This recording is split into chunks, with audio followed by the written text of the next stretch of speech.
How far back do you know about my lineage?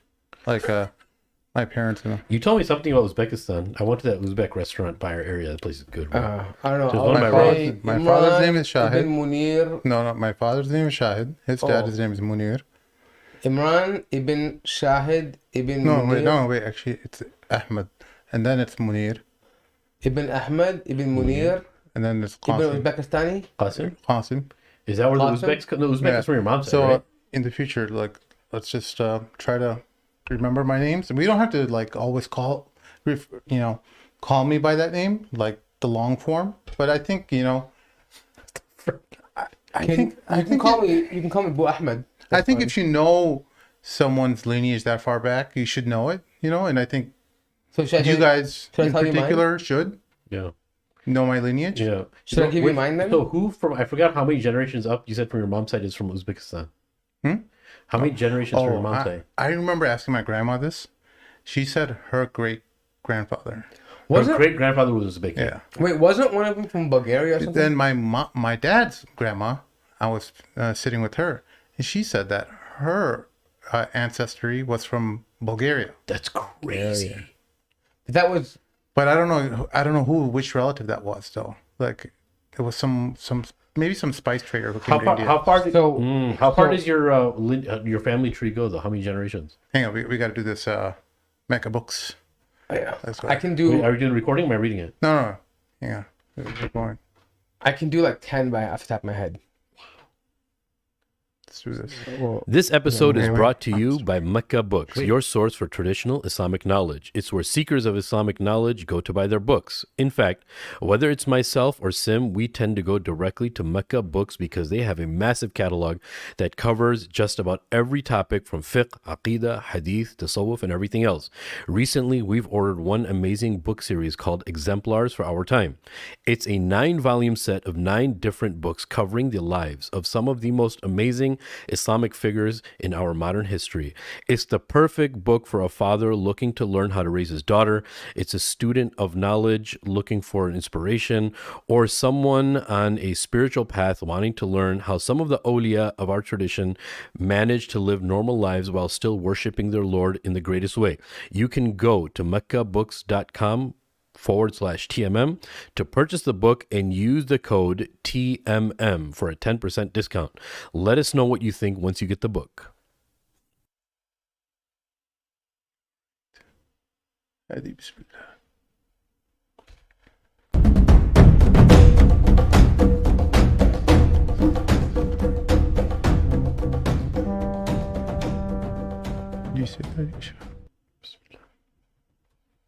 Assalamu alaikum and welcome to the Mamluks podcast. My name is Sim. Along with me is my new lineup with Sheikh Amr Assalamu alaikum. and the host of Muzzy Buzz, yours, and I should say Sunni Discourse as well. Sunnah Discourse. The co-host, Sunnah Discourse, yeah, mashallah. Thank you. It's not disco. Not disco, that'd be Starts a lot, brother. Choo-choo. Like in Sunnah Discourse? I don't know. Sunnah Disco? Yeah, mate. listeners, Shabadis. we got to start off with an address, some clarifications. Please. We make mistakes. We're human, yes, Of course. Yes, yeah. Why are you complaining to me? Yeah. Sheikh, we blew it big time on our last episode. Huh. Apparently, okay, so we were talking about Sheikh Salman. Not Aloda. Yeah. Remember Sheikh Salman? Yeah, of course. Yeah. So we were talking about him, but we kind of made some insinuations that he's kind of part of this, The liberals and yeah. he's, what we said, I think, was that he has like some kind of discussions or he's friendly towards them. But that turned out to be some false information that we received from people who were well-meaning. But we want to make sure that people understand that Sheikh Salman is not a modernist. He's a traditional scholar. He's a student of Sheikh Nu. He does not fall into any of these cliques where, he's trying to, be buddy-buddy with some of these deviant organizations like Heart and Ingrid Mattson and stuff. So we got that wrong. I want to make sure that I hope somehow someone relates this to Sheikh Salman. Our humble apology that he's not associated with that clique. he made some statements in the past that he had come back from, and he realized like I think someone sent us a couple of screenshots of that and gave us the wrong impression, but they were from like what 2017 or something like that. And sometimes people's thoughts on matters evolve, and it's like holding them to a couple screenshots on Twitter or That's true. Very Facebook. unjust. It's not fair, you know. Totally. Yeah, It's not. alhamdulillah. We I didn't mean- blow up big time. It was a small mistake. Alhamdulillah. I mean, You know, I mean, I think the whole It happens. podcast was in support of him. Yeah. You know, I mean, we were still, but we kind of said like, oh, you know, I think there was like an air of You're right, yeah. you had it coming, you know, and that wasn't fair to Yeah, him totally. because, we need to get him on the show, inshallah. Hopefully, we can communicate to him and, inshallah, express our Yeah, of gratitude towards his knowledge and all the work he's doing with his university. I think it's called the Oxford Muslim College. I think that's the name. Do you guys? I'm remember? not sure, no. No, it's the Oxford Muslim College. Are you aware of the institution, Chef? Yeah, I didn't know that he was. Yeah, you're aware of it though. Yeah, Oh, is it legit? I don't know. I haven't done any research on Why it. don't you know enough about it, Chef? But I think the overall message of the show is still strong though. Be careful who you choose as your ally. Yeah, in a general sense, you should always, you know, be careful. But those guys are tricksters, you know. Some of Yeah. them, Yeah. they can kind of. Well, so some of the platforms, like for example, we had spoken about Ingrid Mattson and him being on the same platform, but that was not his involvement. The university just invited them both. Yeah. Like he didn't invite her, you know. So those kind of mischaracterizations happened, and we deeply apologize in that sense. So I want to clear the air about that. Thank you, sir. Second issue. Listeners of the Mamluks, these people aren't sponsors of ours, but they're doing some great work in alleviating the relief in Pakistan due to the flooding, the massive flooding that has happened and killed over 1,000 people, destroyed billions of dollars of property, or rupees, I think, billions of rupees of property, right? They would probably use rupees. Movies. That's just my American exceptionalism Yeah, man. taken over. But anyway, let's get back to this year's topic. The Pakistan flooding is in full effect, or was in full effect, and destroyed lots of property, killed a lot of people. I just saw some heartbreaking video. It was actually heartwarming because there was like a newborn baby, still had the umbilical cord attached to him, Subhanallah. got swept away in the rain, in the flooding, and I saw the man like digging the baby out right as soon as the waters subsided, and the baby was alive. Akbar. And Allahu Akbar. alhamdulillah, man, it was amazing. It's on Dr. Shadi's feed on Twitter if you guys want to check it out. It's Yeah, amazing. those are crazy, because do you remember when we were watching White Helmets? Yes. And when underneath the rubble, they were looking for, I think it was like 17 hours for a baby that was 2 weeks old or 3 weeks old, and then they found him under the rubble, like crying and alive. Yeah. And they called him the miracle baby. I remember that. Yeah. Bro. Allahu Akbar. Those kinds are There's crazy. so many videos like that out of Syria though, like under the rubble, a 6-year-old, 5-year-old. Subhanallah. Yeah. Wow. It goes to show you Qadr Allah. Yeah, man. It's amazing. So we have a brother who we know, all three of us unstable, brother Siraj, who handles a charity called by the name of Heroic Hearts. Again, they're not a sponsor of ours. Even if they wanted to give us money, we wouldn't accept it. They do some incredible work in providing relief to war-torn countries in Pakistan or Syria or yeah. wherever, you know. And you can tailor your donation to what you want to dedicate your funds to go towards. There is 100% of your donation goes to the relief effort. Yeah, They don't. He does Cash everything to from hand. his own time, from his own efforts. He's not collecting or skimming off of what they call operational expenses, but you know, it is what it is. But I mean, in the nature of donations, but he doesn't do that. He uses his own time, his own resources to fund that. Him and some other people on his team. I'm not going to get into that, but they're all working hard to do all this stuff. So it's without Heroic Hearts, charging. ladies and So gentlemen. I'm going to go ahead and put the link in the episode description. Make sure you guys go ahead and check that out when you guys have a chance. Other than that, Sheikh, Mort, you recently came from the noble and beautiful state of Mexico. How was that? Sí, muchacho. We were expecting you to wear a sombrero of sorts. No, but Sim is still trying to convince him to wear that hat that he was wearing, which is a dope hat. Not fedora. The fedora. You know, that was the hat for those who watched Dexter. He would that little that Mexican guy. Batista. Batista used to wear that. Angel Batista. It's just called a fedora, right? Yeah, fedora. Yeah. But it was like a straw fedora. It just looks so good on you. No, So- that hat looked really good on you, bro. Nice. So it's a Thank you. dope hat. Yeah, Team M listeners, let's start a petition to maybe write in the comment section below and get Mort to put on his fedora. He looks like a classy Fedora individual. Mort. Just say Fedora Mort. We should call him Mexico Mort. The funny thing is, wherever I walk, Mexico Mort. Imagine he comes in like a little tropical shirt. Hey, I'm Mexico Mort wherever now. I walked in Private Mexico, Narco Mexicos. Yeah. they thought that I was Mexican.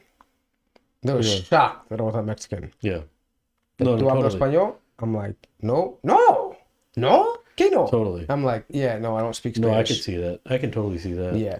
I was talking to my football coach's dad over the weekend. We were just watching his team get creamed, and we were just, talking about how, like, the kids these days, they're kind of, they're not tough. They're just, we just gotta kind of let them have fun and not Not have high expectations. not of get toughness for them. not get our hopes up for the season, And then he goes, "Hey, you're American Indian, aren't you?"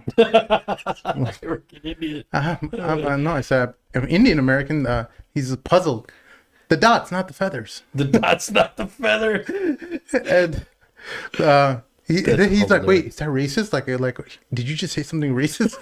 He's an old guy. He's Probably like, so scared, dude. but He's not even- used to this. He's not used to the lifestyle. So speaking of this, me and Sim were watching something interesting recently, and remember that whole thing about the conversation about whether you can use colored or people of color, and like one is offensive and the other is not offensive. Yeah. And it's a good point. Like we were listening, and like me as a person of color, and even more color now, thanks to Sun, I don't have a problem if someone calls me colored, right? But apparently now that's a no word, right? He's a colored. Yeah, I mean he's a colored boy.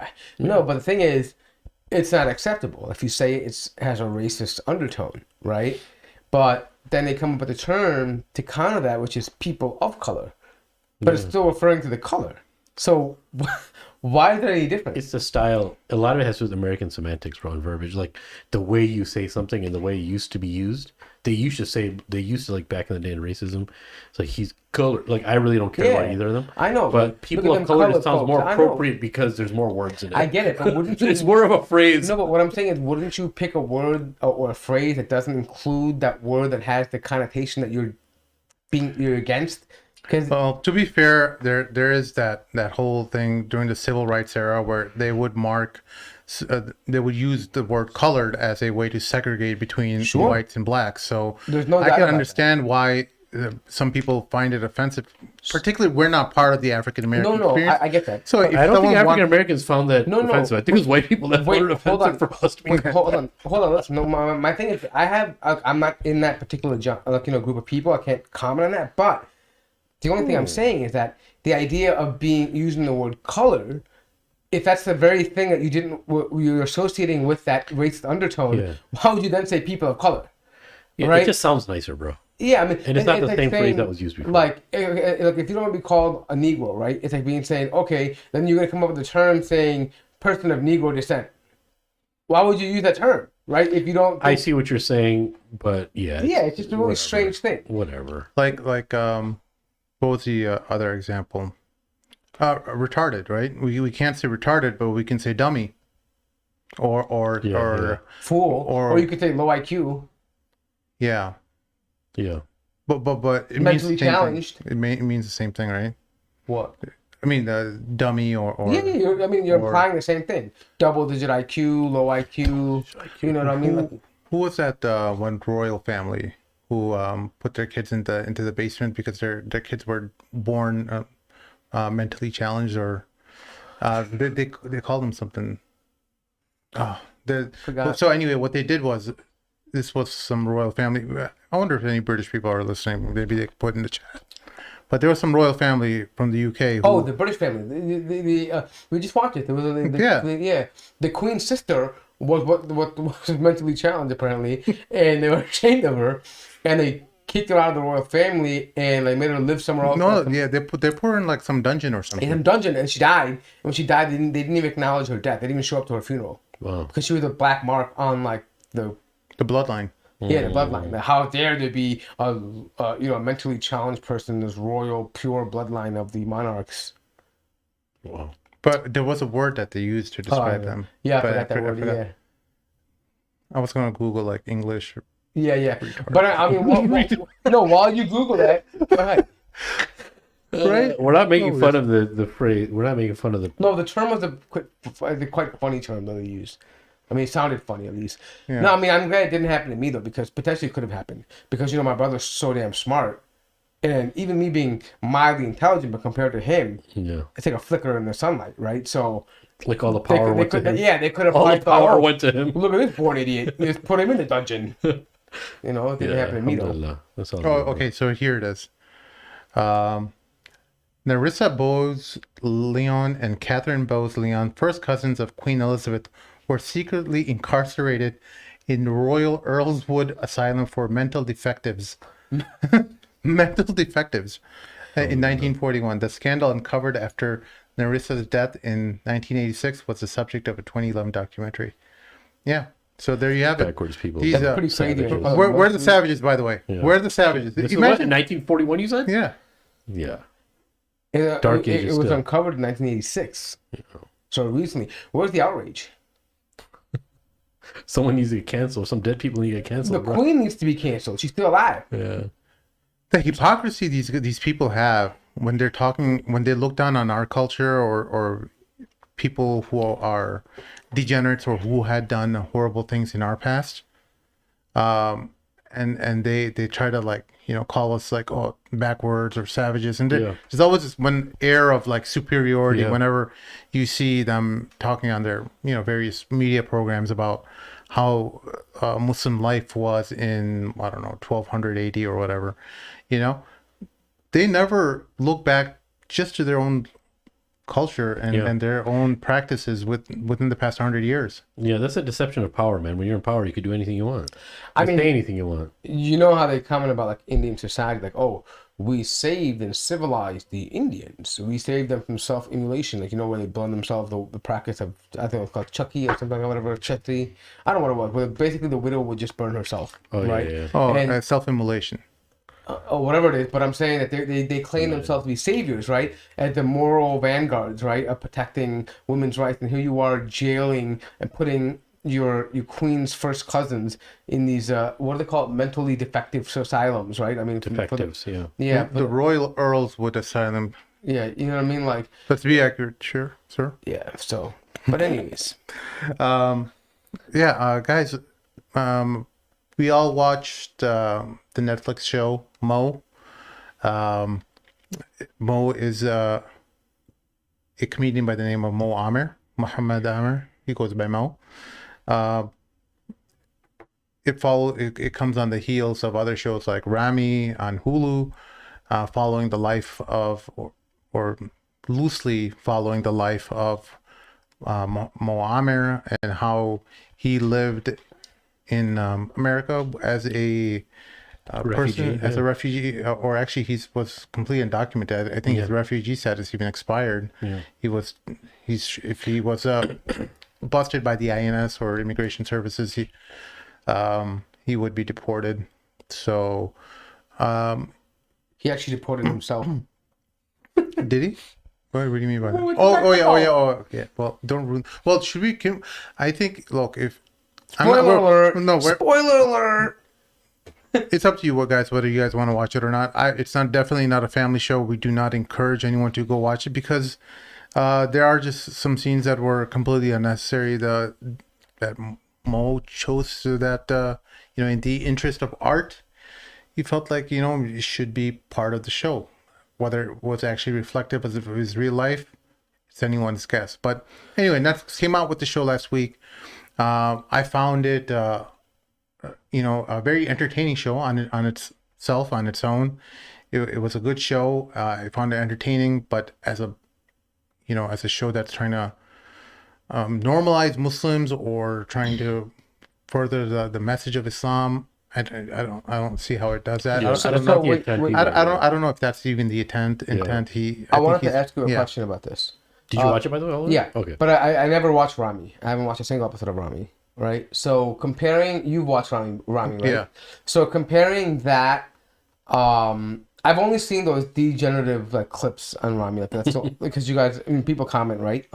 But comparing the show to Rami, would you say? Because I haven't seen Rami, so was it like the same level of pushing the envelope, or was Rami more? Because from the clips that I've seen, it seems Rami is more like actually taking jabs at religion sometimes, like making a mockery of something. Like for example, the whole. Well, he's definitely. I don't know if Rami's actually trying to insult Islam, but I think what he's making fun of certain types of individuals who come to our masjid community and they don't give the right advice and they're just kind of talking out of their butt. And so I think he's kind of poking fun of that. There's other disrespectful things associated with Rami where, there's the sex scene on Tarawih night in Ramadan. Yeah. So those kind of situations that were definitely, got a lot of people upset with that show, but Mo avoided all that. But it did have like a strip club scene where he apparently got a job at a strip club, and there were just maybe on episode 2 and episode 3 there were a couple scenes where there were Inappropriate scenes, right? inappropriate scenes. They weren't fully naked or anything, but I just want people to understand that there's nothing kind of lost in our care in talking about the subject. But I don't want people to look at the wrong idea that it was like completely Halal, bad, right, but nor was it halal either. Yeah. So it's a confusing message, at least as a Muslim who's trying to understand, like, okay, well, as a Muslim artist, what is your message here? Like, what do you want your audience to understand? Just a funny show? So I've been struggling with this question since I watched that show. Because you're thinking too much. It's not meant for people to think a lot.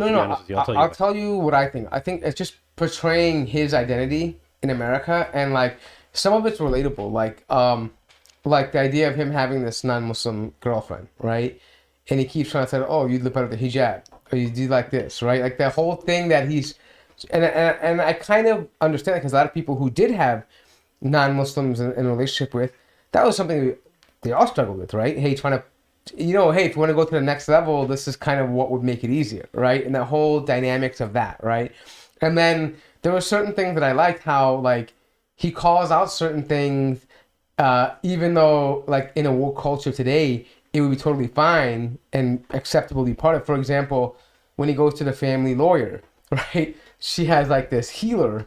And he's like, wait a minute, you're saying all this mashallah, all this stuff, and you have these gods around you. He makes some funny jokes. Like no, but it was a reality though, right? Yeah. Like that. What are you talking about? Like, why do you claim to be a Muslim and all this stuff when you have literally shirk around you, right? And then like there were things he uses the word too, when he goes into like the church because he's trying to. And I took that scene like that he was.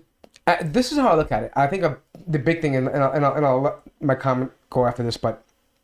So the scenes particularly kind of put everything together as to what one of the main themes were.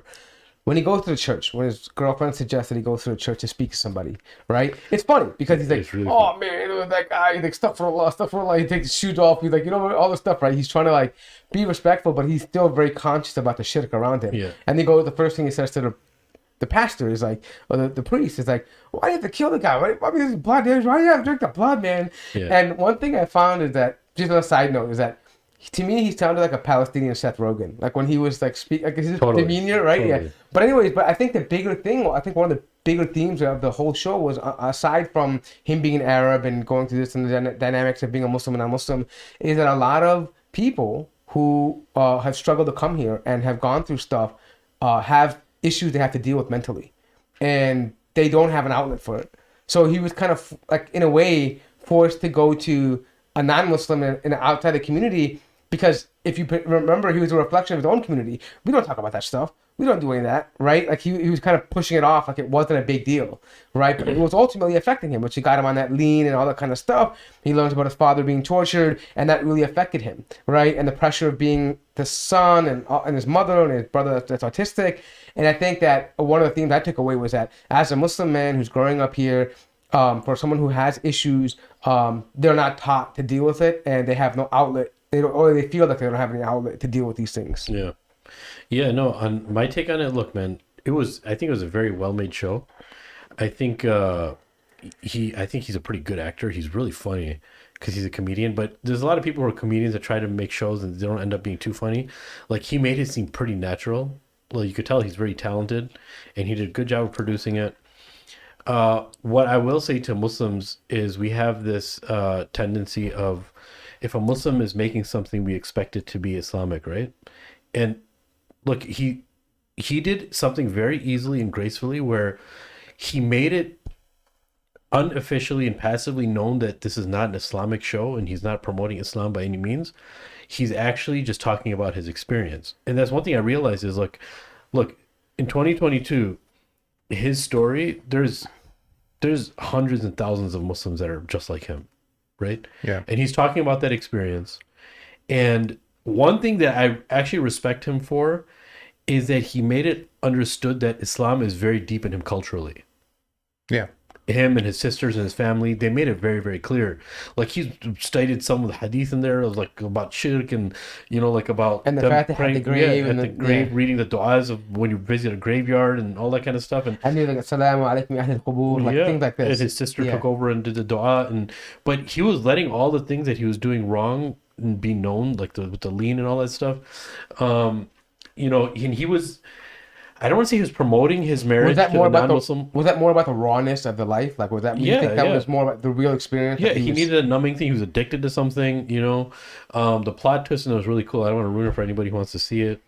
The boxing ring scene and all that kind of stuff. But one thing is, I think that's really, really important is, look, there's millions of Muslims, not millions, but maybe hundreds of thousands, maybe even millions of Muslims. How many Muslims are in America? About 10 million, 10 to 12 million.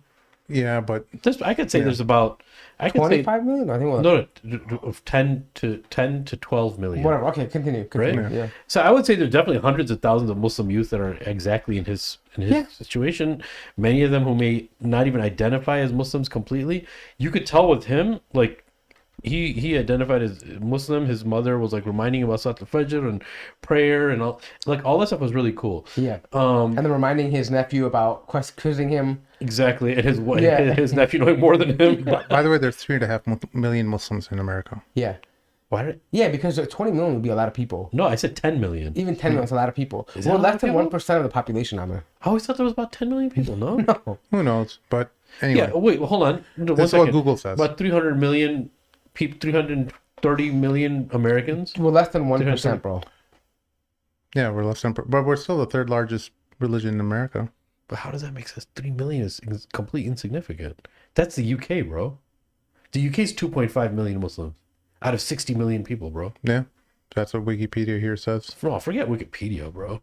Anyways, bro, I'm gonna stick to 8 million. Put Pew in there if you can. It'll give you a better accurate. Go ahead. Yeah. Anyways, so the scary thing while I was watching it, even though I'm not gonna lie, dude, I was having a good laugh. I watched it with my missus. I laugh a lot. Dude, my missus was watching it with me too. So I think it was like episode 2, episode 3. She kept on telling me to look down because there was that scene in the strip club or whatever. She had to tell you to look down, Sheikh? I mean, she's like, don't look, because she's like, whatever. Because you have a wandering eye? I don't know what it was. She just told me not to look down. I'm not going to, whatever.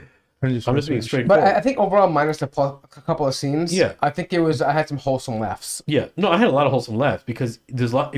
One thing I'll say too is if you know the Arab culture, you live among the Arabs, it's even funnier. Even funnier. It's even funnier, especially if you live amongst the Ramallah Wallah bros. Yeah. And you learn Arabic. And I love how like the autistic brother is translating everything word for word. I like how they didn't make it known until later of what was actually wrong with him. I mean, he was really funny though. His brother was just as funny as him. On it, right? Like, but I mean, because the demeanor is dead face. But anyway, the point being is, I love how like there's little things like that, like an Arab culture where the mom is saying stuff, and like he didn't want to really translate because they're so blunt about it. Yeah. And even the mom thought that they were not going to translate word for word, but then here comes the autistic brother. Just says, No, she actually said you took off your shoes and put it on your feet and put your feet on the couch, right? Like the lawyer, remember? Yeah, that was. No, but so my thing is, sorry, my train of thought is one thing that scared me is this. There's two things. Is number one, this is a reality of many Muslim youth. I know we knew about it, but when you see it on screen and you see a good production, a decent production, you're like, man, it kind of hits there. And the other is kind of desensitizing. It's still a fact though, where a lot of Muslims are marrying Christian women. And the problem is you could tell in the show he's a good dude, but if he was to have kids, it's very possible that his kids would be Christian. It's messy. No, because his wife is a very devoted Christian. She doesn't want to change. She's showing she doesn't want to change. And she's actually encouraging him to do what she does. Exactly. Yeah. And people like that, their kids end up usually becoming mother's religion, you know, so or it ends up in a really bad situation. So I'm not saying they were glamorizing that. It was kind of the reality that kind of hurt, but at the same time, you know, I guess he's just trying to say what his life was like, you know what I'm saying? Whatever. What his ex-wife that's was. exactly, you just mentioned an important part. There was a deep pain watching it. Yeah. Because for me, that's what it was. Because you know that's real. Yeah. You know that there's so many guys we grew up with, especially among Palestinians, so many Palestinian brothers, for whatever reason, we grew up with, Sheikh, me and you went to so many religious Palestinian family homes. It's incalculable how many. We've gone to so many. Yeah. But there's also this other side of Palestinians, and I'm not sure if it's a Gaza West Bank thing, because at least in my experience, the Gaza brothers are much more tied to their faith, and none of these shenanigans that you see in Mo would be acceptable. But then you see like this whole side of the West Bank diaspora to the West, and I just see a much more cultural version of Islam rather than culture being derived from Islam, you know, that the Gaza Palestinians have. I mean, things are very different now too, man, but that's kind of everywhere. I know what you're trying to say, and I know what you're saying. I think the other thing is that, look, I'm being very, like, don't misconstrue what we're trying to say. It's not encouraging. It's not meant to be a promotion of Islam show. That's not, if that's what you're going to watch, if you're going to watch it with that lens, then you're going to have a miserable time. And you're going to be really upset. You're going to be very, just watch it as somebody who's literally taking their life. They're not afraid to show their life in public. Whatever people don't like to talk about in public, he's talking about in public. I think, to be honest, it's a cross section of an Arab American, and the reality is that Islam has a lot to do with Arabic culture. Yeah. Right. The undertone is there, so you have to include Islam if you're gonna talk about Arab culture. And right? you can tell he was sincere about that. Yeah. So what I'm saying is that, like, think of it more of a cross section of an Arab American, not necessarily a Muslim American, right? I mean, even though it's kind of intertwined, there's an overlap, but it's mainly about an Arab kid who's a refugee in America, finding his identity, finding his home, finding a place to be, struggling through it, and dealing with his own culture, his new culture, meaning his foreign girlfriend and his mother, and then, you know, the reality that a lot of Palestinians face is that they have members, either parents or siblings or uncles or family members, that have died at the hands of torture or oppression, and them having to deal with that, and that entire experience of being a Palestinian migrant to America and that struggle. Yeah, his mom was kind of a gangster in there too, to be honest with you. Yeah. The whole, litany she gives him with the olive oil and all that kind of stuff. Yeah, you could tell like he. And I'm being honest, bro. Look, I'm not telling everyone to go watch it. You're not going to learn Islam from it. It's not going to encourage you to be a better Muslim. I don't know. Allahu alam. I just like how he was sincere of not watering down Islam in it. You know what I'm saying? Like, you could tell, like, he showed that he had weaknesses. Yeah. You know what I'm saying? He's not saying that. But I still get the vibe, though, at the core of it, like, he's someone that respected and wanted his religion. Yeah, of course. Like, at the core of it. That's why I don't even think it was him trying to prove his identity. Yeah, I think he already had his identity. He just caught up. No. What I'm saying is that the identity, but see, that's part of your identity, right? Rectifying your culture, your religion, and your new society. Yeah. Already on top of that, with the struggle of being undocumented. Yeah. And then having to be a different culture entirely, not being able to completely blend in, right? Like, those kind of things are very real for someone who is a Muslim. Of course. And is Arab, and is a migrant, is a refugee, right? And is at the age of trying to get married, and he's, he has feelings in love. Oh, the whole thing, right? The whole idea of it. I mean, I think it's a very real experience. No, it is, man. It is. And I think that it's very understandable if someone's in that situation where they're undocumented and they're refugees to be caught up in what he got caught up in. That's actually pretty normal, like for people to fall into that, And I think he was pretty transparent about showing that, alhamdulillah, we were never in that situation, man. But people in that situation, man, they got to face a lot of. I mean, we knew people that were here that didn't have proper paperwork. Yeah. Actually, one of them had to get deported. Remember, so. The struggles are different, like not being able to get a car, or not being able to, get registered for school properly, like things and like dad that. not around either. Yeah, stuff like that. Yeah. But the cool thing is he showed how much he respected his dad and all that kind of stuff too. That was beautiful. Yeah. Very cool, like how, and even like that little scene, like the like where his dad had the store, and it shows flashback with the child, and like that kind of dream he had for his child, and the respect they had between the son and father, and like. The idea of how he dealt with him when he got caught taking the money, right? Like that kind of thing that we have as a cultural experience, right? It's very relatable. Yeah. But again, guys, don't think that he's promoting like Islam. Like that's not his intent probably behind this, So don't. Yeah. He's not doing da'wah, bro. So don't. Well, what kind of parallels did you guys make from your own? Like I know when we grew up, we had some of the similar struggles that he did, and. Is there like a common theme among Muslims growing up in this country that that make us want to, I don't know, for whatever reason, have this kind of relationship with some of the things that are completely contrary to Islam? He's living with his girlfriend, and I don't think he was a drinker though in this show, was he? No, he wasn't drinking in the beginning. Yeah, he wasn't drinking, right? Not in the beginning. I think maybe he was just a smoker. He smoked cigarettes. And then he got on the lean because of the gunshot wound. Yeah. Right? So that's what he was. He self-medicated. He got addicted that way. He wasn't always doing that. But I think there's two separate aspects here. Like there's one thing that we can relate to, which is the desire of, I would just call them flesh here, right? Where no matter where you grow up, you have these temptations, right? Women. Being human. Yeah, whatever, those kind of things. And then there's another part where I think we can relate to as well, where it's like the desire to fit in, desire to kind of blend in and not be the oddball. Because when you're a young person, right, because a lot of the experience when you just kind of want to blend in and not cause attention because you don't want to particularly stand out because it's uneasy to stand out, right? Like when you are in the limelight, and, you just become a target for bullying and for just being picked on. And when you go through that as a child, you end up kind of adapting your personality to be that even later on in life. Right? So I think that's sometimes you have to break that mold, right? But sometimes, I think all of us as children growing up, just being in very, different school environments that were not as multicultural as they are now. You just wanted to blend in. You didn't want any extra attention. Already, aside from the fact that your skin color was different. Growing up in the 80s and 90s, there were not that many brown people around. DuPage County. It wasn't like it wasn't like this overload of brown and black people, right? It was post 90s. Maybe that might have changed. But early on, no. It was really everything about you was weird and different. Yeah. Like, why does your mom dress that way? Why do you eat that kind of food? Why do you, why can't you eat in Ramadan? Why can't you eat pork? Yeah. You don't go to prom, bro? Yeah, exactly. Why can't you go to school dance? But back then, people would be like, hey, you don't date, are you a fag? Yeah. That's what they used to say. Yeah.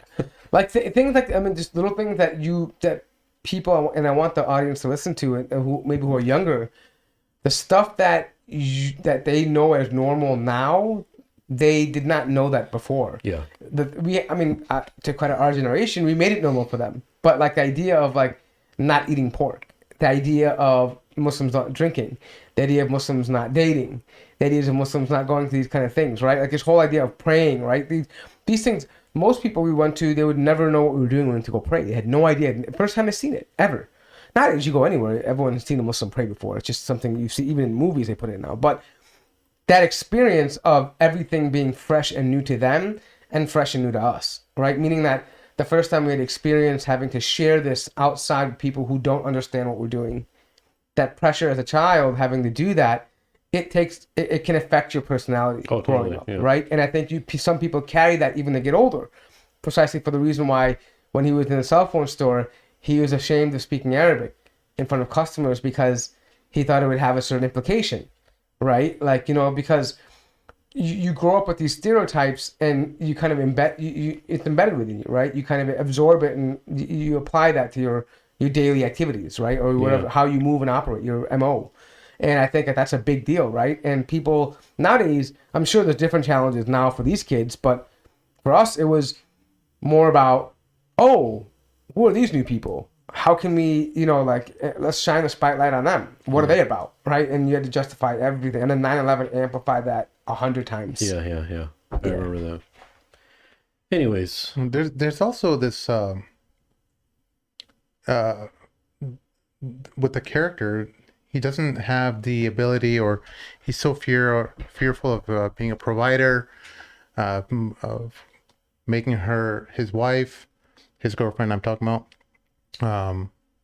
I found that very almost emblematic of what youth are. A lot of guys are going through today. They're so afraid of commitment. They're not even if they do commit, they're not a very stable provider. They don't have the ability to be a man, and I see that kind of struggling with that character, and I think that was unintentionally. I think he wanted to show that some of these flaws in young men today, where they're so afraid of that responsibility, or you see him taking on responsibility with his mom and his brother, but when it came to making his girlfriend his wife, there was a big problem with that. Did you guys pick that up as well? And his mom mentioned that. Remember when she was talking to her? She said he thinks that he's taking care of us, but we work. Like me and Abdullah, we work, and I work, and we do things. But this is how he honors his dad, by thinking that he's a protector, that he's taking care of the role because his dad told him, look after your family. Remember when they were leaving? So in reality, he sees himself that way, but he isn't that way. Yeah. And that's partly because he can't be that way because he has restrictions based on job. But then also I think that he's also afraid of failure, right? Because he's afraid of failing his family because he feels like that he hasn't been able to do enough. And he knows that, even though he said he's doing it, but he sees his mother working. He sees his brother working. He sees that he can't give his potential girlfriend a loan. They have to go to that guy, right? He has to hustle these bootleg items, right? He knows that inside, but outwardly he's trying to say to make himself feel better and to keep an honor of his father and the memory in his mind that he's a protector. He's doing everything. That scene was freaking hilarious, bro. And the baseball scene too. So hey, white brother-in-law, but that was awesome. Real quickly, I just want to address one comment real quick. Where's Mahin? Oh, you must have missed the last episode. Just watch that one and you'll know where Mahin is. He's no longer on the show, Rashad. He decided to take his departure and do his own thing. And we had a goodbye episode last time, so go check it out. All right. So Mod Amr does ask this question in an article. He's like, what is a Muslim comedian? And so let me just quote him. What is a Muslim comedian, bro? Like, what is that? And I thought that was kind of a strange question to ask, because being a Muslim is inherent to every Muslim who practices the faith. So why is there a problem with attaching Muslim to comedy? And I just find this like cognitive dissonance, where you're seeing among Muslim entertainers, even people who are have a deep sense of faith and tradition in them, like himself, having or struggling with these competing ideas of being an artist and a comedian and a Muslim at the same time. And it was fascinating to me, just him asking that question in this article on slate.com.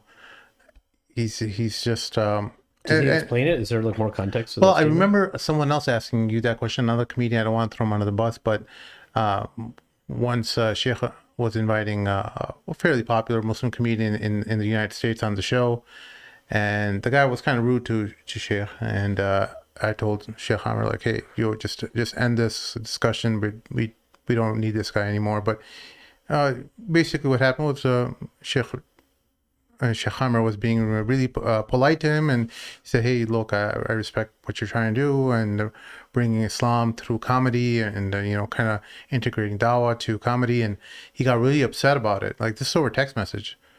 And I just found it so silly, that you would get upset about something. He was just being, nice and trying to. Oh, I don't remember the details of that conversation. He was That trying a long to. time ago. I hold a grudge, Sheikh. I remember. Even if you forget, your mashallah, No, but what's your the heart is very clean and it can forget. No, But no. What's the contention that you're associating a Muslim label to the comedy? Is that what? Yeah. That's not one of the context of So- what Muammar is saying. Like, what is a Muslim comedian? Yeah, so Like, that's what what does he he mean by said. that? That's what I'm wondering. I'm like, what do you? Because I thought that whether you're a Muslim janitor or a Muslim anything, you're inherently bringing out the values of Islam and being a Muslim into your art or your profession or your whatever work, right? Yeah, but So he's I from that tend- I group of tend Muslim to- comedians that really, sorry to cut you off, bro. It's from that group of Muslim comedians. A lot of them, they think that their Islam shouldn't have to do anything with their comedy. They just want to do comedy, and I mean, obviously, some of them have a pretty secularist mindset. As when we look at through our lenses, we're thinking or hoping that there's going to be some promotion of Islam. But look, if somebody is very difficult, the way Islam is, and if somebody's actually a Muslim, to actually do too much funny comedy in today's comedy arena to make it funny, it's not. So You know what I'm saying? Unless you're making fun of it, and people are really gonna. I kind of look at it. They're gonna get backlash from a lot of Muslims. I look at it like a separation, like because there is a generative comedy, Yeah. and their comedy is not specifically for Muslims. Yeah. Because I look at like the Muslim identity as you're a Muslim because you believe in Allah and His Messenger. Yeah. Even if you have your faults, irrespective of what you do, that's still your spiritual identity, right? And you may not reflect that in your actions. And so, for example, I don't call when people ask me what I do, I don't say I'm a Muslim IT. I'm an IT guy, right? I don't say that, right? Yeah. But but to Sim's point though, generally speaking, a Muslim should embody those things in some form, right? And I'm okay with that, but I think maybe they might get a bit taken aback by it because this is their their job, Yeah. right? Like you don't say, "Oh, you're a Muslim BA or you're a Muslim security analyst," right? It's just kind of you know that because you know the person, but it's not your title, Yeah. right? And so, and then you kind of tend to say, okay, if you're a Muslim, put that title Muslim comedian, then you have this expectation that everything has to be halal. He's locked in. Yeah, like Same everything. thing with Chappelle, right? Chappelle didn't even want to be associated with his name in Islam because Yeah. he really didn't think he was a good representative of Islam. He just didn't But want to. Chappelle doesn't even talk about Islam. But these guys, they use their Islamic comedy or their Islam or Muslimness in their comedy all the time. Their identity. So you could, so- what I'm struggling with to understand is that these guys want to have their cake and eat it too.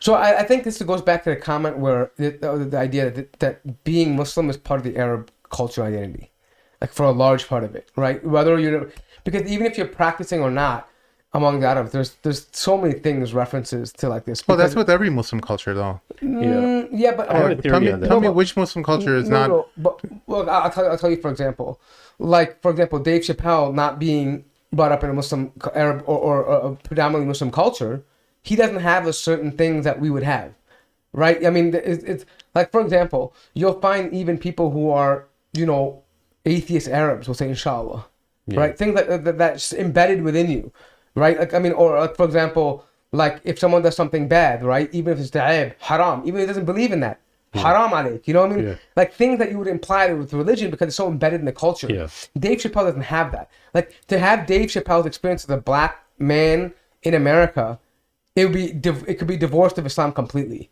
His culture wasn't that, right? But to be an Arab American in America, his culture has a lot to do with his religion. Yeah. So it's a kind of I think even though I get what Sim is saying, but it's hard to remove the religion completely from especially if you're doing a monologue about your life. right? Where it's kind of like it doesn't overlap because your culture is part of it. Yeah. No, No, I have a theory yeah, about that yeah, too. go ahead. Because you were saying that, look, they're using a Muslim card. Look, when they first started off, they had to start somewhere. And they were benefited by two reasons. One is if they're Muslim, they ought to have an automatic crowd if they use the word Muslim. And number two is that they actually are able to utilize that cultural identity of being a Muslim and not a practicing Muslim. Just a cultural identity marker of being a Muslim would automatically put you on the map, especially after September 11th. But they realized that if they're sticking with the Muslim comedian, their scope is very limited, and when they mature into that profession of being a comedian, they realize how much they're actually missing out on just being a Muslim comedian. Where if they were just to go out and just be a comedian and just joke about their own culture, they'd get a bit much bigger crowd. And even if you see like Azhar Usman recently, like he like when he first started off with, he was mainly for like the Muslims, a certain percentage of Muslims from the age of like, I don't know, like 19 to like 40 maybe found him funny, and that was a small group of people. But then when he started branching out and opening up for Chappelle and changing his material and stuff, that's when he started getting much more popular, right? You can't really use the Muslim material and make it big. Yeah. It's too limited. It's too corny. Like Yeah, like way too corny. The stuff is recycled. The same tropes are used over and over again. And I think a great example of this is a guest we've had before, and he talks about this, and that's Omar Isa, where even though he was able to carve out a niche, but he doesn't mind being called a Muslim artist because he's like, you expect that when he comes out with something, it's going to be music free. Yeah. It's going to be He feels his dawah, that's why. right, exactly. And so he can wear that label because that's his brand, his whole niche. But these people, they don't want to be. They're in it for it's pure profit for them. This is a business, a job, right? And for them, right or wrong, but they know that limiting it only to Muslim audiences is going to, as you guys mentioned, severely handicap. yeah, exactly. But this also speaks to the overall psyche of Muslims in this country, where at least we're not talking about the religious crowd. I know there's many of you guys who are practicing Muslims who listen to the show. We're not talking about you. The overall general people, they keep Islam as something on the side. You know, they'll use it when they need it.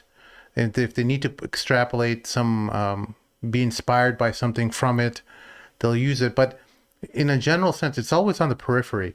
It's never like integrated within your soul, and that you realize that your objective in this country, in a non-Muslim country, you have the obligation of dawah. You don't have an excuse to live in this country without having this integral part of you weighing down on you, and you have to realize like man, there's just some simple Muslim guys, they're not like podcasters or just even consuming YouTube channels and stuff that I work with, and you guys know that I work with a lot of Muslims, and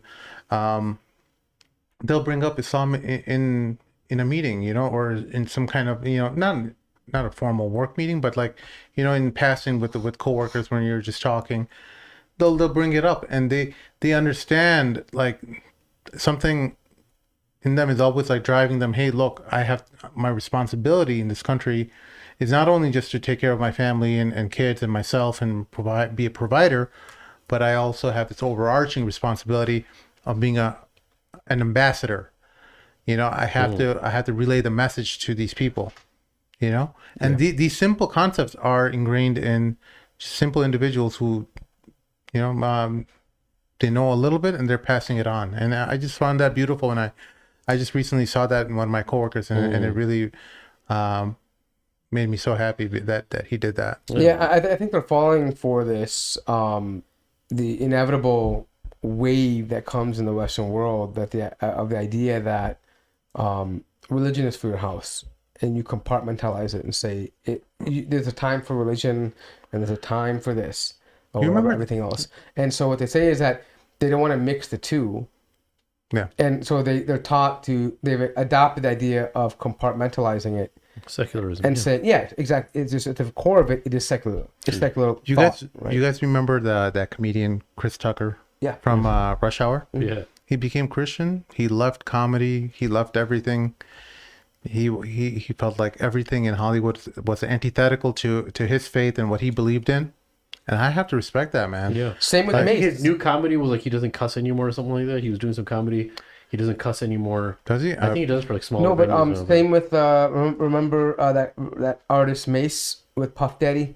He found his faith in Christianity and he abandoned the whole music industry. Yeah. That and happened. Loon did that. Yeah, Loon became Muslim, and also another person. People don't realize there was an artist by the name of Shine. He ends up becoming a Jew, converts to Jew, and he moved to Belize, and he's a practicing Jew now. He doesn't do anything with this stuff. Really? Yeah. So I think what we're saying is that there are people who can proudly give up something, or at least find a balance, and still maintain relevance and find other ways to earn and use their fame or fortune or abilities to make money.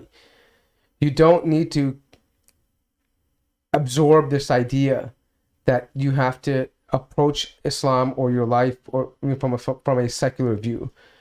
You can do both. We have the blueprint for it. All it takes is for you to be conscious of it, Yeah. right? Like even if it's like, hey, even something as little as saying, can you guys give me 5 minutes? I have to go pray real quick. Yeah. Something as little as that Very elementary, but profound. is profound. Yeah. Because people will say, what compels a person in this day and age to stop everything he's doing and pray? Yep. Priorities. Yep. And those little things, those little gems make people think. Why is that person not eating today? If you tell someone you're not eating, they may assume that you're on intermittent fasting. Yeah. But if you mention, no, it's the month of Ramadan. We're commanded in our faith to fast this month, Yeah. to remember the poor, whatever it may be. But those little gems that, at the very least, if it doesn't spark an idea in that person's mind, it helps that person understand the future generation, because it's not going to be a foreign thing to them anymore. Yeah.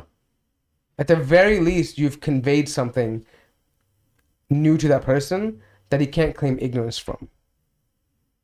And I think that's at the core of what Sim is trying to say, that that's all part of the dawah. When we say dawah, it doesn't mean going out there and, getting involved in polemics and making YouTube videos and just going to a dawah stall. No. That's not all the dawah there is. It's a very important part. But dawah is in mu'amalah, Yeah. right? Like, it's how you carry yourself. Like when you go out there, people should be able to say, hey, that person is either he's a Muslim or there's something unique about him. He's different. Yeah. He's not like us, right? And I think that goes back to the concepts we've talked about many times with other, Ustad Harfoush, many concepts about how Islam came to be disruptive in the society. That idea of being disruptive, going against the grain, is what makes Islam so unique. Yeah. That's what attracts people to Islam. Why are Muslim women covered? Why do you grow your beard? Why do you pray? Why do you fast? Why do you not take interest? Why do you not eat pork? Why do you not drink alcohol? All the things that are fundamental to them. Yeah. All the things that are everyday. Right, and that's more than 100%. That's what my biggest contention with shows like Rami, and well, not so much as this one, but Rami in particular, was like, you calling yourself Muslim, but you're basically showing to the West that we have nothing to offer you. Like, as a Muslim, none of my Islamic ideas really helped me navigate life, and I'm keep on messing up.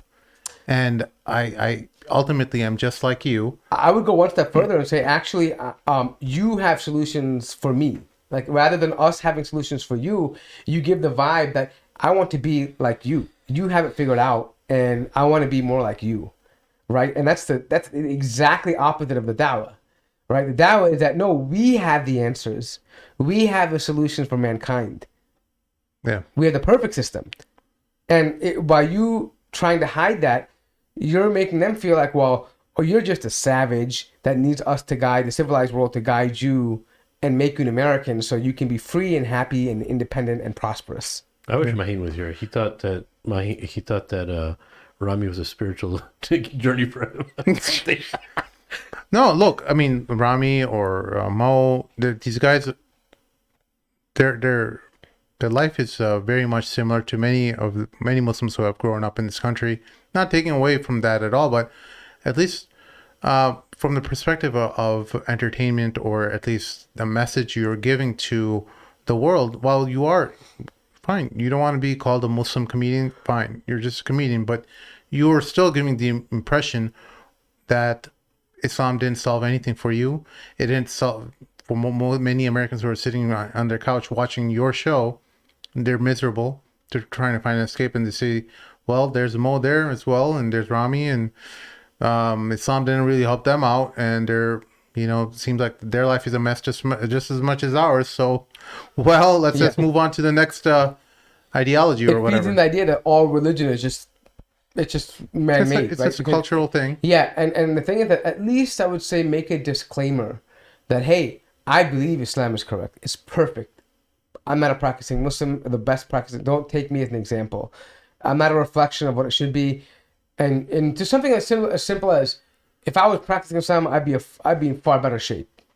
Something as that simple would be effective, I think, to say, hey, he's not a representation of Islam, but this person recognizes that Islam is something superior and is correcting what the mistakes you're going to see now, right? Meaning that Islam is against that and it has a solution to counter that. But he's not just practicing it right now, which is fine.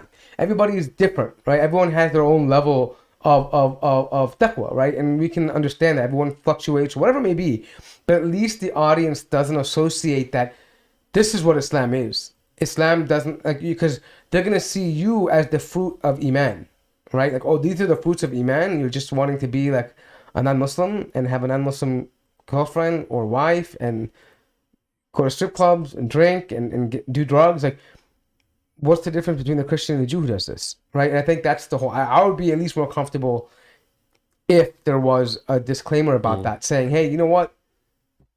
There's just some kind of label that, warning that, hey, I'm not the ideal role model for this. Yeah. Small Twitter poll we did. Do shows like Mubin, Rami, and Mo serve as a positive influence for Western audiences to understand Islam? We have 72% of people on Twitter said it's a negative influence. I would say this though, out of all these Muslim comedians, I'm gonna lean towards Mubin, Guz Khan being like probably the better one out of them. Wait, is that on Netflix? Yeah, Man Like Mubin. Yeah, how many seasons is that? It's 2 seasons. I think I'm gonna watch that. I saw a few episodes with you. That was really cool. But I mean, I think you have to watch with your friends though. If you watch it alone, it's not gonna be I think it really captures like that Pakistani Muslim cultural experience in England or in the UK, right? But I think as far as a person though, like even outside of his role of acting, like his involvement in communities and propping up Muslim issues and supporting other Muslim actors, right? That thing, he's very much, his identity is very open about that, right? I'm not saying his material is the most Islamic, but he recognizes it and says, I'm a bad Muslim, or at least my stuff is not representative of Islam, but trust me, this is the truth. I'm happy when people convert to Islam, he'll be very vocal about that, and I can respect that. Yeah. What days are you going to Isna? You guys are going to Isna? I'm not going, but Bazaar. Shopping. Maybe I might have to go to the bazaar, but I don't plan on going to the lectures. If you're going, I'll regular. Are you going with the family? Yeah, I'm going on most likely Saturday afternoon tonight. I gotta go to the bazaar. So I have to go to the bazaar. So what about your steak dinner, bro? Yeah, that's what I'm gonna pick one now. I gotta find out. There was a guy who commented I'm gonna pick him. I forgot his name, but he's there. I gotta find him in the last comment. Bro, just pick one of our loyal listeners. Actually, no. Listen, I'm gonna do this. Just pick one of our loyal listeners. No. I'm gonna do this. No, he has to stick to his word. What day do you want to go to the bazaar? What day do you want to go to the bazaar? Saturday. So Saturday, we're gonna do dinner. And what's the place? Okay, Illuminati's is right by Rosemount, right? Is there a Giordano's or Illuminati's? I think it's Illuminati's. Illuminati's. We're gonna meet there for dinner at 8 or 8:30. Anyone who wants to show up? Yeah, show up. I got the bill. Just come. All right. I think we should call maybe a little after 9-ish. Huh? What? 9 o'clock, maybe a little after 9 o'clock, maybe. What? For the food? Yeah, I think they come close to closing, right? At 10. I think Illuminati's closed at 12. Let's just say 8:30. Okay, let's say. All right. 8:30. So you guys listening out there, we're gonna be Isna. I was supposed to pick one, but I couldn't. So you guys all win. If you're gonna be up there, Saturday, 8:30. The Illuminati is right by Isna. Wait, we have, Google like, it. What about the dude that commented, bro? I forgot his name, bro. He's somewhere there. Just scroll up. Well, if he's there, he's gonna be listening, right? Oh, if he's listening. If he's listening, I don't know. I have to go back in the comment Okay. section and find it. Yeah, but point being is, you guys are welcome. Cool. My mom wanted you to respond to a clip, Mort. She's one of your biggest fans. And I don't know how she came across this on her feed on YouTube.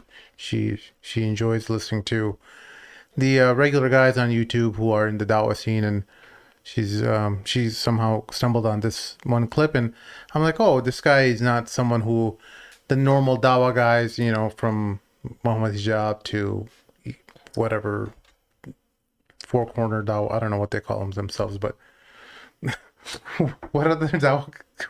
Ali Dawah, there is There's Ali Dawah. There's a lot of Hashim from the Who's Park. EF There's Hamza from the Lions Den. There's Muslim Metaphysician. Yeah. So lots of anyway, people. so the normal Dawah guys don't really hit on this guy, this clown.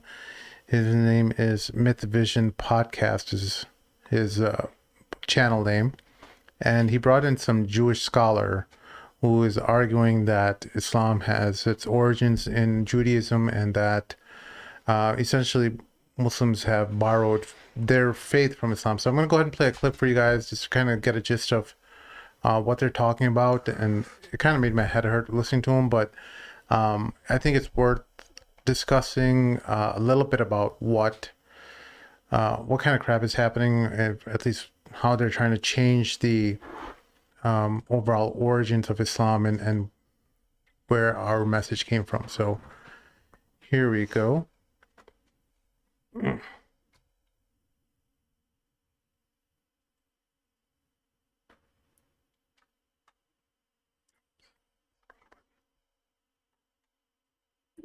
Derived or fused with Jewish and Christian traditions, but they were indigenous Arabian at the time. So when Muhammad is born, he's born into this Arabian culture. And that Arabian culture is very sophisticated. The Muslims tend to portray that culture as the Jahiliya, as the time of deep and terrible ignorance of darkness until light came to the world with the prophecies that Muhammad received. But the truth of the matter is that it was a very sophisticated literary culture, but oral literary culture with exquisite poetry and stories and traditions. So there was, it was all there. Right. So when Muhammad grew up in that tradition, he learned those traditions. He knew. Yeah, I just want to take a pause there because this clip has a bunch of stuff in it, so I think it's good to probably break this down. So first of all, the idea of Jahiliya, right? Like, you notice how what they're trying to do, typical polemical argument. They're trying to make you sound like that when the Arabs call it Ayyam Jahiliya, like the place of ignorance, that it's because they were illiterate or they had no culture, or this is not why we call it Jahiliya. We call it Jahiliya because anything before Islam was misguidance. The fact that the main crux of the issue was they were mushrikeen. This is the Jahil. They not only were the mushrikeen, but they invited others to be mushrikeen with them. And they had been given messages that Allah mentions in the Quran about how when they go out to the sea and they encounter a storm, and they call out to Allah and Allah saves them, and they return back to the land and they go back to their intermediaries. So this is what we call Jahil. Not that the Arabs consider their culture to be Jahil. This is what a silly argument. It would be like saying my only ancestry is Jahil. This is not what they were saying. They recognize people like Imr al-Qais. They recognize their superiority. And in fact, the Quran recognizes that. It recognizes their superiority in the language. This is why it came to challenge them in their own language.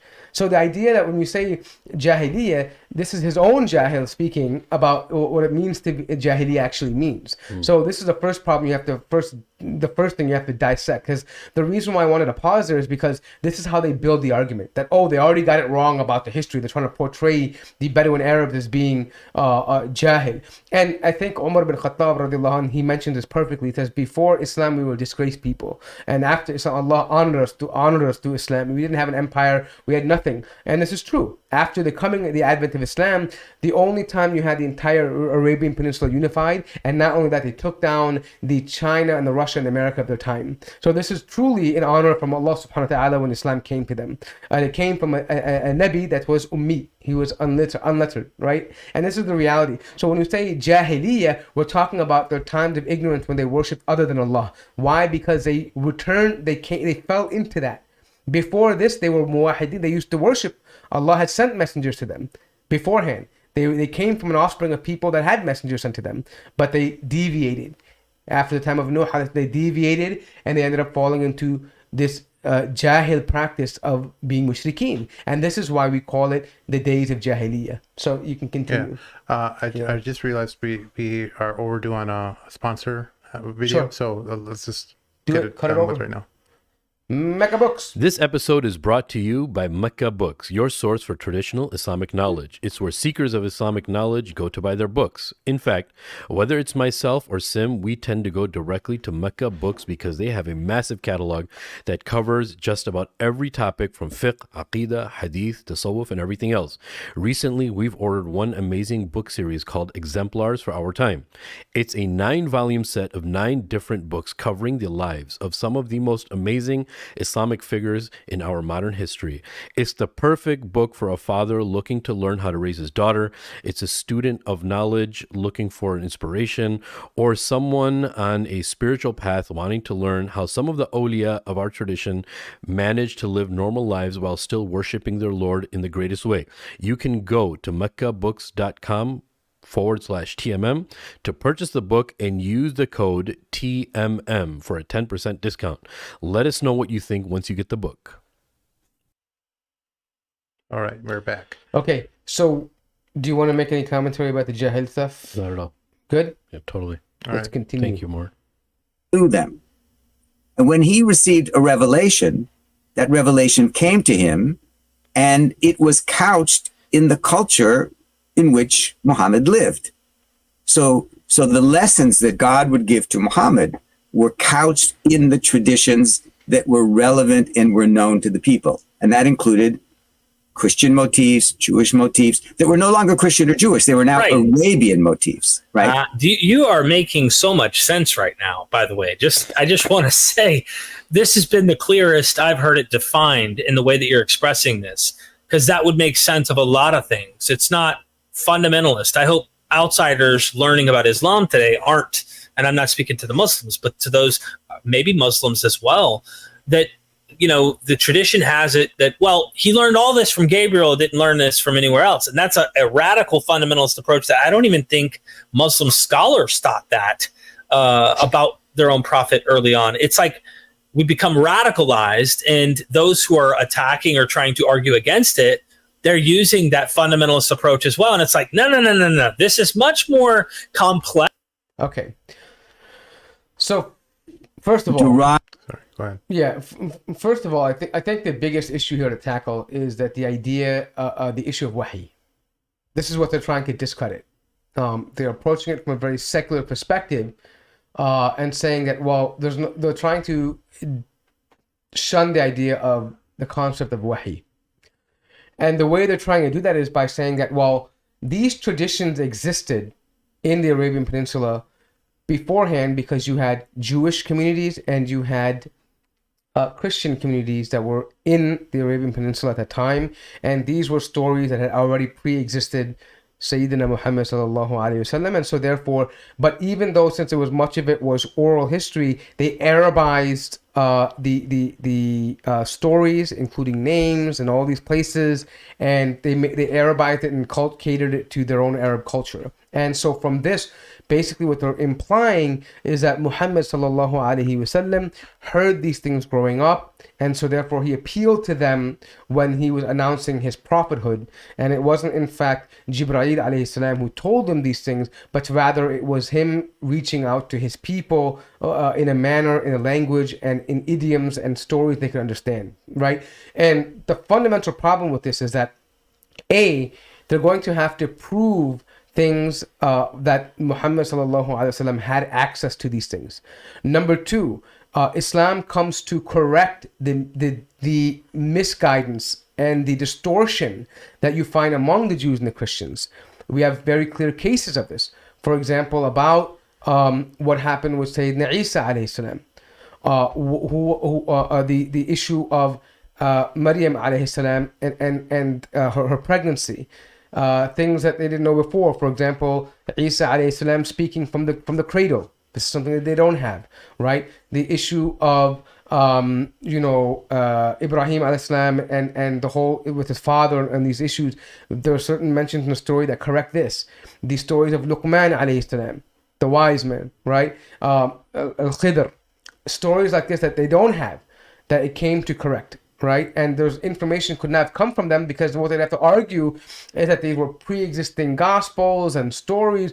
You would have to prove that these stories and Muhammad sallallahu alaihi wasallam was in contact and learned from these people, because what we know is from authentic historians and even from secular perspective, we know that Muhammad sallallahu alaihi wasallam did not really travel outside the Arabian Peninsula much, except for trading in the Levant, but that was pretty much it. And even in the Levant, they had very specific types of Christians and very specific types of Jews that didn't have these stories with them. Right, they didn't have it because for a long time already, these traditions have already been established that this is what it was. They never mentioned these things, and then these gospels were already lost. A lot of these sects that they claim had these ideas and they were inspired from, they were already extinct. They would not pass this on. So they have to find the instance where he learns this from a priest or a rabbi, and it is. Allahu Alam, subhanAllah, look at the wisdom of Allah subhanahu wa ta'ala. When Waraqa bin Nawfil, an historian monk, finds out about this, he dies early on. Before Wahy can even begin coming continuously, he dies early on. Who did he encounter? He encounters then a slave that was from Iraq, from where he mentioned where he went to Ta'if, and he was coming back. And he says, "Oh, we're from this particular region, Nineveh." And he goes, "Oh, my brother Yunus ibn Metta, he mentions this, right?" Or look, and so no one was there to teach him about this. Or like even the next encounter he has was Salman al-Farsi, who was a monk. He didn't come to teach him Christianity, but rather he comes to recognize the Prophet ﷺ. Abdullah bin Salam, a Jew who was a rabbi, praised by his people, didn't come to teach Muhammad sallallahu alaihi wasallam, but came to confirm his messengerhood, right? So we have stories like this that are well documented, interactions. Not only that, furthermore, when it comes to wahy, they make the common mistake of saying it, only the Prophet saw Angel Jibreel alayhi salam, and this is false. We have a witnessing, an event witnessed by many, when Jibreel alayhi salam, the hadith of Jibreel, the famous one, where he came in the form of a resemblance of Dihya ibn Kalb, Dihya al-Kalbi, I'm sorry. He came in that and taught. Remember, he came as a Bedouin, and they knew this person was a foreigner, and he was not from there, so he had to be out from the city. But when he came in, he was wearing white garments, which is unheard of when you're coming as a traveler, because the dirt of travel and so forth. He was clean, and he comes and he sits knee to knee to the Prophet, and he begins asking him questions about the religion. And when he leaves, the Sahaba asked him, "Who is this person?" He says, "This is Jibreel, and he came to teach you your religion." So the Sahaba themselves encountered the messenger. Not only that, we have cases where the messenger sallallahu alaihi wasallam, where he got wahy, and the Sahabas witnessed the weight and the power of the wahy. When he was laying in the lap of Uthman radiallahu anhu, and he felt like his bone was going to break. When he was riding the camel, and the camel had to sit, right? They saw these things. They saw these things happening. The miracle of Isra wal Miraj, the miracles of him feeding people, the miracle, the tabarruk of even from his saliva. They witnessed these things. The seals of prophet he had on his back. These things that they could identify as a messenger. So the notion that the people around them didn't think that you are somehow smarter than them, and they didn't think that he was just making up stories of the past. Like, you don't think that they would have thought that if they already heard these stories around there? No, he was coming with a message that was familiar to them. Most importantly, because the source is the same. Allah subhanahu wa ta'ala reveals the Injil and Torah and the Zabur. Naturally, there's going to be an overlap. But the Quran comes as Al-Furqan to be the criterion between their falsehood and our truthhood. Yeah. That's the reality. Yeah. Very well said. Right? So this is what they miss, because they try to attack wahy, but we have more than abundance of proof of wahy. Just even the prophecies of the Prophet ﷺ, numerous of them. Just little things like, who would be the first to die after him? Yeah. غُلِبَتِ الرُّوم. Things like this, right? I mean, that we could encounter. Just the very fact that the Nabi sallallahu alaihi wasallam was prophesizing that Asham and these in Yemen and the room, these things would be open for him when he's not even having a state yet. Not even. His eyes are already in Asham before. Allah has opened the doors for him. This is something noble and prophetic.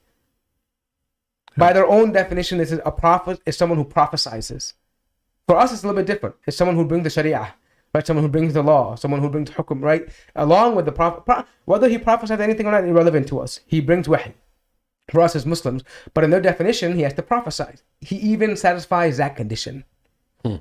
So again, their discrediting of the wahy is inaccurate because it wasn't only him that saw it. In fact, it's them that had the issue with this because it was Paul that had a vision alone. He never met Jesus. It was Musa alayhi salam who only single-handedly witnessed at Mount Sinai. It was him alone. They saw the miracle, but they did not see wahy. The Sahaba witnessed wahy. Yeah. SubhanAllah. They witnessed this firsthand and felt it. Right? Some felt, some saw, some spoke to the person bringing wahy. So, if anything, the is overwhelming evidence. If you're going to attack Islam for the idea of wahy, then trust me, Judaism and Christianity have far less of a case to support wahy than Islam does. So that's what it is. Is there any more? I think there was on one more point. I think does it go on? Did you want me to play it more? I don't know. Is there anything else remaining? We can respond back or Okay. could create another show for it. But I just wanted to make my mom happy because she's a big fan of Mort. That's awesome. He's her favorite, and she's always telling Mort tell Mort to talk about this. Tell awesome. So I'm always kind of The like, okay, request mom, list. like I'll try to get it in. The request list for But, more. Thank you, Auntie. Yeah, dude, that's pretty dope. Yeah. So guys, we want to kind of give you guys an update on where the show is kind of going towards after we were coming off the heels of Mahin saying goodbye. By the way, we should commemorate, make a He's in the memorial. chat, by the way. Oh, mashallah. He's with us in spirit. Miss you, Mahin. Mahin, we need a portrait of you that we want to hang up here, and we're gonna put like That's flowers. right there. We'll put Just we'll put flowers around it. We'll put flowers around it. And burnt incense. That's the Hindus do. My bad, bro. But there should be like a founder's wall, you know. But anyway, we've been kind of discussing ideas and stuff on how to, replace Mahin. There's no replacing Mahin. He has a special place in our heart. But what we want to do is essentially bring some local individuals that we've identified in our community in kind of a roster, kind of like a Khatib circuit, Yeah. You've been part of the Khatib circuit, right, Chef? Yes, I have. Thank you. You have too. No, I have not. All I did was a Sunday school circuit. Sunday school, that's right. That's Yeah. right, that's He right. actually made me do that too. Yeah, I pretty dope. brought Teaching more into Arabic in it. a Sunday school. Yeah, that was fun. I saw the roster. Yeah, That's my credentials. Like, what makes you qualified to do the Mamluks? So I volunteered in Sunday school, and I was part of HT, and what else? Yeah. He'd have a baby. Anyway, we have that. But we Rolodex. also me and Mort also really want to make you the listener more involved in the show. So we want to have you guys come on the show. Like, we'll give you guys a couple of minutes to give your statement. If you start yapping away, we're gonna hang up on you. Okay? So I don't mean to be rude, We but got like a sometimes 30-second timer. some people get really chatty, shit. I don't like Yeah, that. so this is how we intend We're trying to do have it. a show. You're gonna come on, make your comment, and then you're gonna sign off. Like we're gonna disconnect you, and then we're not gonna go back and forth unless we feel like we want to do that, like if someone we know. But other than that, we just want to give a feedback because I feel it's important to have audience engagement, right? Like there's comments that people want to say, and and to be honest, I'd like that line to be open for disagreements. Right. Especially Right? with sisters. If Yeah. you're a sister, you will be moved to the front. We're kind of like a club, okay, we're not a club, Chef. I'm No, sorry. because it's come to my but attention. sometimes, you give, it's part of You mean Rajula. like ladies first? It's part of You mean chivalry, ladies first, yes. Rajula chivalry. Futuwa. Futua? Yeah. Futua is a homemade dish, bro. No, that's fatush. That's fatush. Futuwa is like I thought you were going to say something about fatwa, but anyways. Yeah, no, what you mean is like ladies first. That's what you mean. That's what I sisters mean. first. So Yes. we want to give the Because when you say sisters. the whole club thing, usually a lot of that is based on looks of whoever the bouncer Well, thinks that is could be- more Oh, like that's a lesbian. nice I mean, experience you shared. What's if your we experience have there? multiple I've seen sisters, a we whole could. lot of movies. I'm just joking, but what we want to do is, especially people who have a bone to gripe with us, Yes. bring it. Because it's come to my attention that we have a loyal army of listeners who hate us, but And they this- have to listen to every single episode, even though they hate all male podcasts and they hate the misogyny Narcissists. and the narcissism and also the patriarchy. And I just want to be perfectly clear: when we give you the time to come, we're not going to be disrespectful. I'm going to let you complete your comments, but we're going to have a civilized discussion.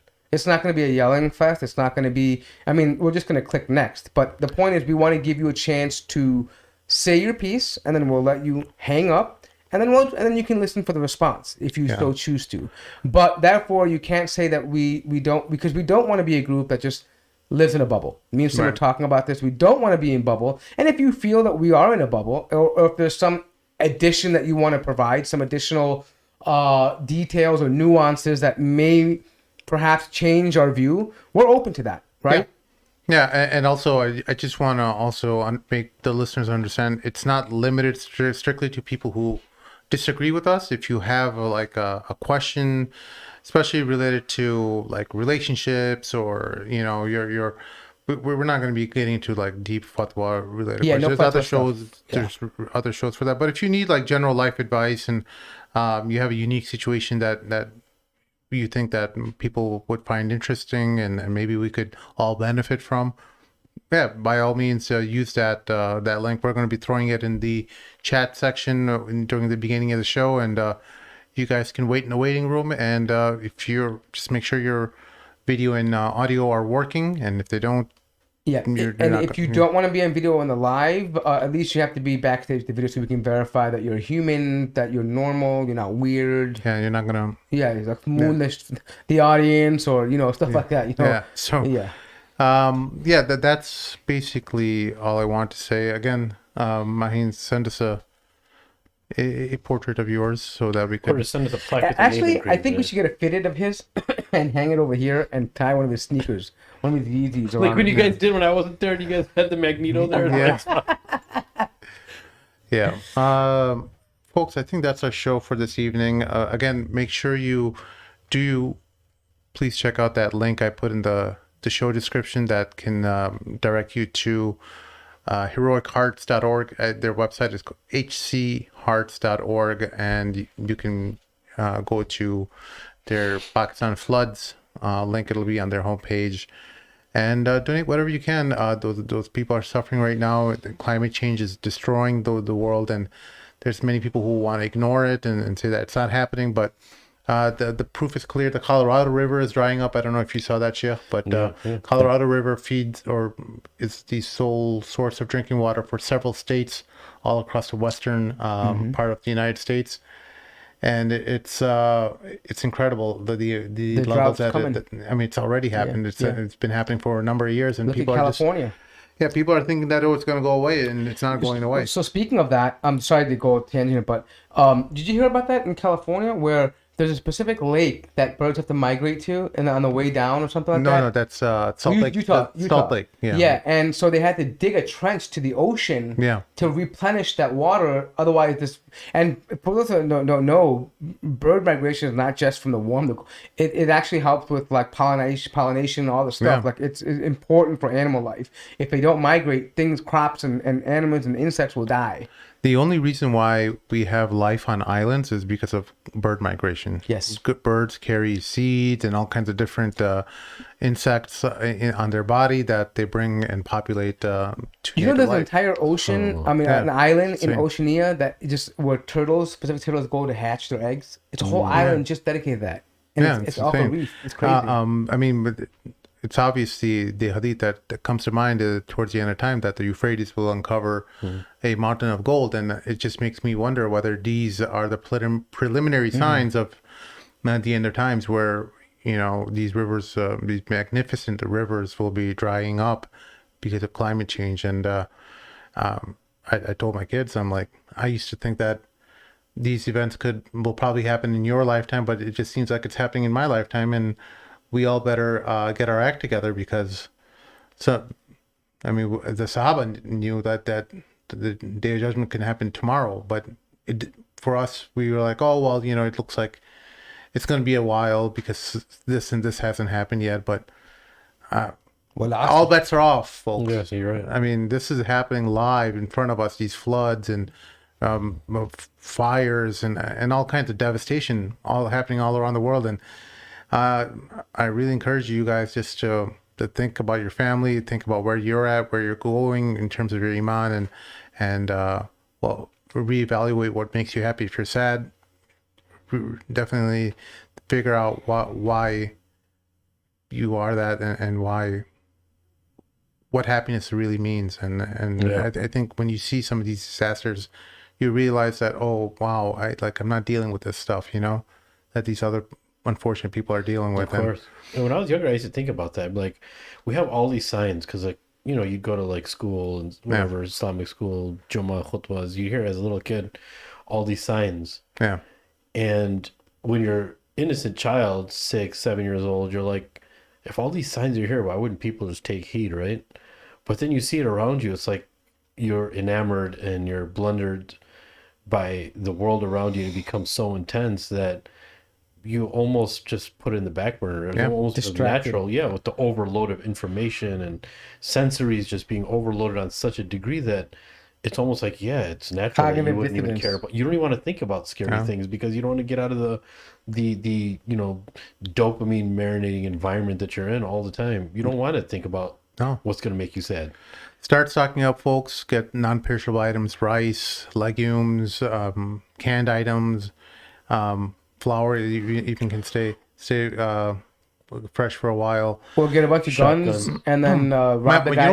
You know what my daughter called my house because I don't order out food that much because I cook most of the time. She called our house. Your house is an ingredient house. Ingredient house. That's actually pretty creative.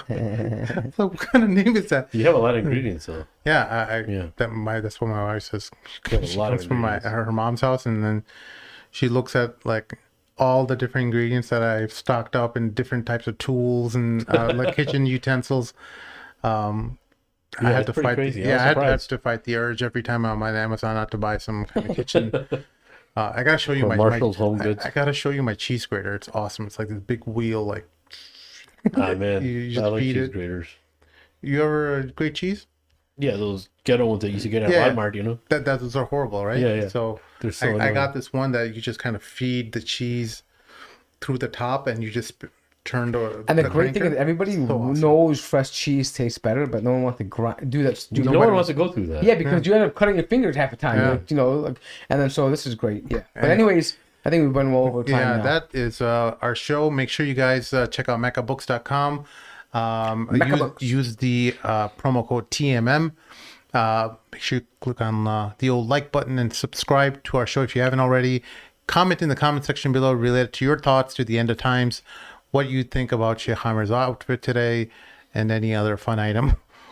I don't know where that Blue-eyed devil. The blue-eyed devils. You. Oh, mashallah, he looks like he's got a nice little golfer outfit, polo. He looks like golfer. Who was that golfer who always had the shark hat?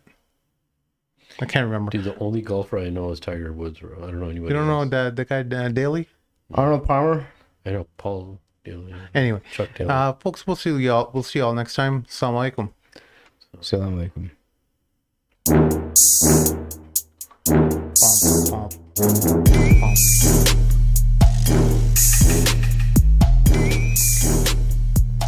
think that we're gonna new intro. I'm gonna make the next outro. I'm gonna write the song. How about that, Sheikh? Go ahead. You smoke that in your peace pipe. Oh, we're still live.